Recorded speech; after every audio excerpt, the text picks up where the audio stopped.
Bonjour à tous, je me présente, je m'appelle Blackfire. Je vais faire trois choses en une. Alors, la première, c'est que je vais à la fois vous raconter un comics et en même temps, je vais vous parler aussi de Spider-Man.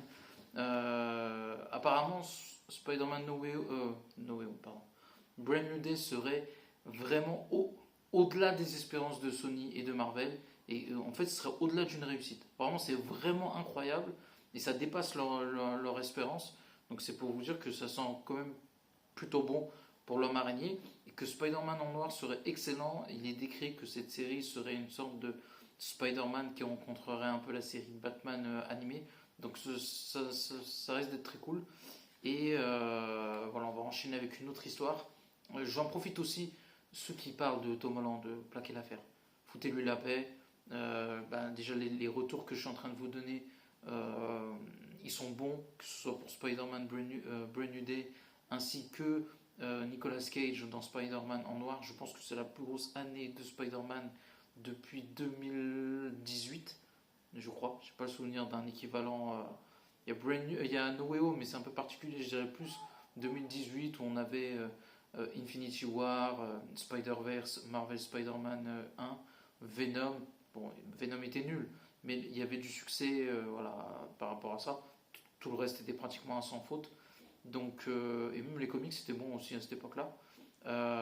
Et cette année, on sent que c'est en train de repartir. Donc c'est plutôt une bonne nouvelle. On va attaquer sur quelque chose qui est très intéressant sur l'histoire de Spider-Man que je vais vous montrer. Parce que là, ça va concerner un groupe d'ennemis très intéressant. C'est assez complexe à vous expliquer. Ça s'appelle le jury. Et en fait, comment vous expliquer ça par rapport au jury? En fait, c'est un groupe qui à la base ne sont pas des criminels. À la base, ils traquent, on va dire, des méchants. Et ce qui s'est passé, c'est que un des pères d'une jeune fille a été attaqué par Venom. Et ce groupe qui s'appelle le jury estime Spider-Man coupable de cet événement-là.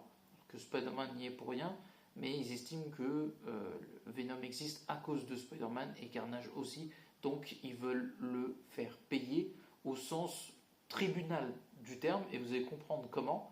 Ils ne vont pas l'amener à un procès, disons qu'ils seront les bourreaux, les jurés et le public à la fois. Donc, comment on appelle ça euh, Voilà, l'histoire s'annonce très intéressante par rapport à Spider-Man MJ. Et en fait, Spider-Man va se retrouver dans une situation très compliquée. Voilà, on va voir Spider-Man qui va voir Tante May et qui discute. Je crois en plus, je sais pas si elle est avec quelqu'un à ce moment-là, je ne me rappelle plus. Mais en tout cas, ça s'annonce extrêmement intéressant ce qui va lui arriver. Donc voilà, on voit que Peter et MJ ont une crise de couple. Rien d'exceptionnel de mémoire, hein. Je vous dis ça un peu de mémoire, mais je pense pas que c'est ouf. Donc on voit le père justement de la jeune fille qui a été attaquée et qui a créé ce groupe qui s'appelle le jury. Et en fait c'était un milliardaire le gars. Et on va voir, voilà, le jury c'est vraiment un groupe de mercenaires extrêmement armés qui vont tomber sur Venom, mais pour le coup ils vont d'abord commencer par Spider-Man.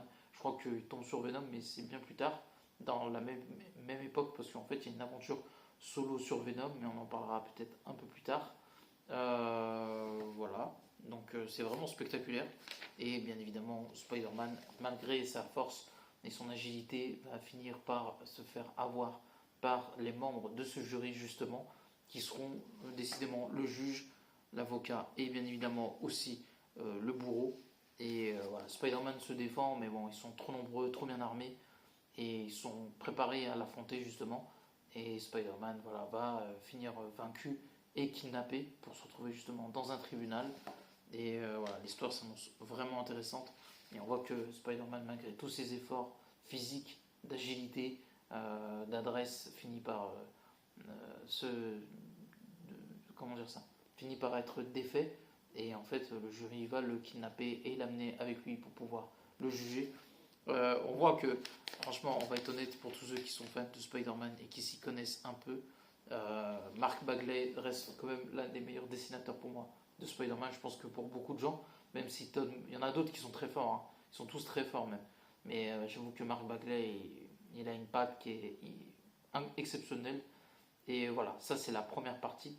Et je dis justement que le tribunal va commencer. Voilà, il n'y a pas de poursuite après celui-ci. Non, pas après ce chapitre, c'est une autre histoire. Et du coup, bah, forcément, on va enchaîner avec la deuxième partie où Spider-Man voilà, sera jugé par ce même jury. Et l'histoire s'annonce vraiment palpitante.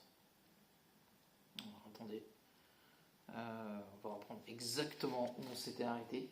Et du coup, voilà, le tribunal va commencer et va. En fait, si vous voulez, ils ont drogué un peu Spider-Man pour déjà qu'il n'utilise pas toute sa force et qu'il puisse s'enfuir. Donc, du coup, voilà, il a un peu sonné. Et voilà, pendant que Mary Jane, voilà, elle fait sa vie. Spider-Man, lui, est dans le couloir de la mort, entre guillemets, je me comprends.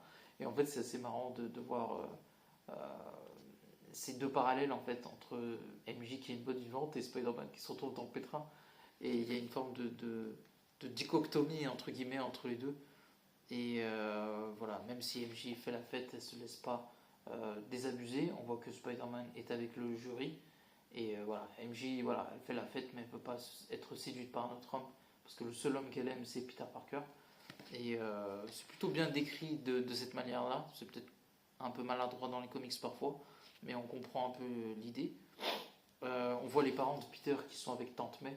Ça aussi, cet arc-là, on va en parler, mais on en parlera plus tard. Et ce qui va se passer, c'est que, je sais pas comment on va dire ça, bah, Spider-Man est toujours avec le jury, coincé avec eux. Et il parle avec quelqu'un et justement ils discutent tous les deux et comprend que Spider-Man au fond n'est pas mauvais, mais voilà. Pourtant, attendez. Ah, je me suis trompé. Je me suis trompé autant pour moi. Je me suis trompé d'histoire. Voilà, en fait, on se retrouve plutôt avec celui-ci, Désir d'infidélité. Je crois que c'est ça le titre. Et on voit qu'ils essaient de démasquer Spider-Man. Et finalement, non. Alors, ça va, la partie que je vous ai montrée, ça ne vous a pas trop spoilé. Mais comme je vous disais, voilà, Spider-Man était drogué. Et du coup, dans sa tête, Spider-Man se refait un historique un peu de sa vie, ce qui arrive souvent dans les comics. Mais surtout à ce moment-là, et là, pour le coup, c'est véritablement intéressant. Pas que ça ne l'est pas d'habitude, mais à ce moment-là, ça l'est vraiment parce que Spider-Man voilà, se pose des questions sur lui-même, sur qui il était quand il était à l'université, et vu qu'il est dans sa vie plutôt, depuis qu'il a été piqué en Spider-Man, ce qu'il a fait de bien ou mal quand l'araignée l'a piqué. Et voilà, donc il est sous les mains du jury qui sont en train de le droguer en fait, pendant que justement il cède, et Mary Jane de son côté, je sais plus pourquoi, justement elle s'embrouille avec son patron parce qu'elle est actrice et elle n'a pas été respectée et payée comme il faut, donc elle s'en va et elle s'embrouille avec lui. Mais très bien fait la MJ des années 90.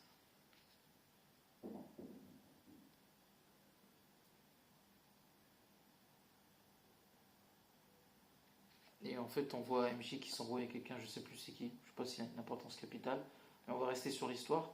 Et du coup, bah, voilà, on voit quelqu'un qui discute avec Spider-Man, qui connaît le patron en question, et voilà, il s'appelle Ramshot, et qui est en fait c'est compliqué.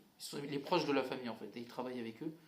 On va voir que MJ en fait, elle a appelé, non, Tante May, elle a appelé un enquêteur pour enquêter sur ses parents de Peter Parker, sur s'ils sont véritablement morts ou pas, et ceux qui sont chez eux, est-ce que c'est des imposteurs, on revient plus tard. En fait, Spider-Man, on voit qu'il retrouve ses forces, donc il se brise de ses chaînes, et voilà, donc il va se battre contre le jury encore une fois, et il n'a pas toute sa force cette fois-ci, donc voilà, ils vont finir par triompher de lui et augmenter la dose de la drogue qu'il lui donnait. Et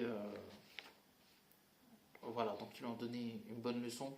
Et elle va parler de Venom et Spider-Man va se rappeler que voilà, il a porté le costume noir. Et en fait, il l'estime justement responsable de la.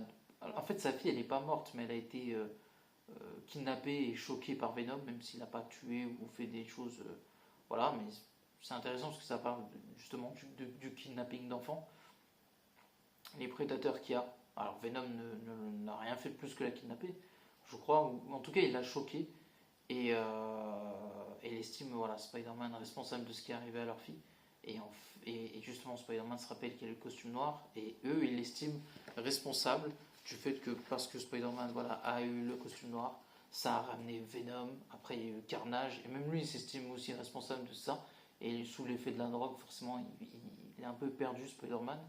Et voilà, on a aussi, après Venom, on a eu Carnage, après Carnage, pardon, Maximum Carnage, avec toute son équipe, que vous pouvez voir aussi sur ma chaîne, où j'ai raconté toute l'histoire en fait, sur ça. Et voilà, c'est tout ce qu'il y avait comme élément manquant. Et voilà, on voit que Spider-Man est dans les vapes et il dit voilà, en fait, le jury, il l'estime coupable de tout ce qu'il a fait. Et en fait, on entend Spider-Man dire ouais, si comment dire ça, je suis coupable. Donc, ils disent tu es sûr de ton, comment on appelle ça, tu veux pas te disculper? Il dit non, non, je suis coupable. Donc, je mérite pas votre clémence entre guillemets. Et il a dit par rapport à ce que tu as fait, tu mérites la mort. Et le chapitre s'arrête là. Et il y en a un autre, hein, mais on en parlera la prochaine fois. Et on va finir en gros cette énorme partie. Donc n'oubliez pas de commenter, liker la vidéo. Et à la prochaine. Ciao tout le monde.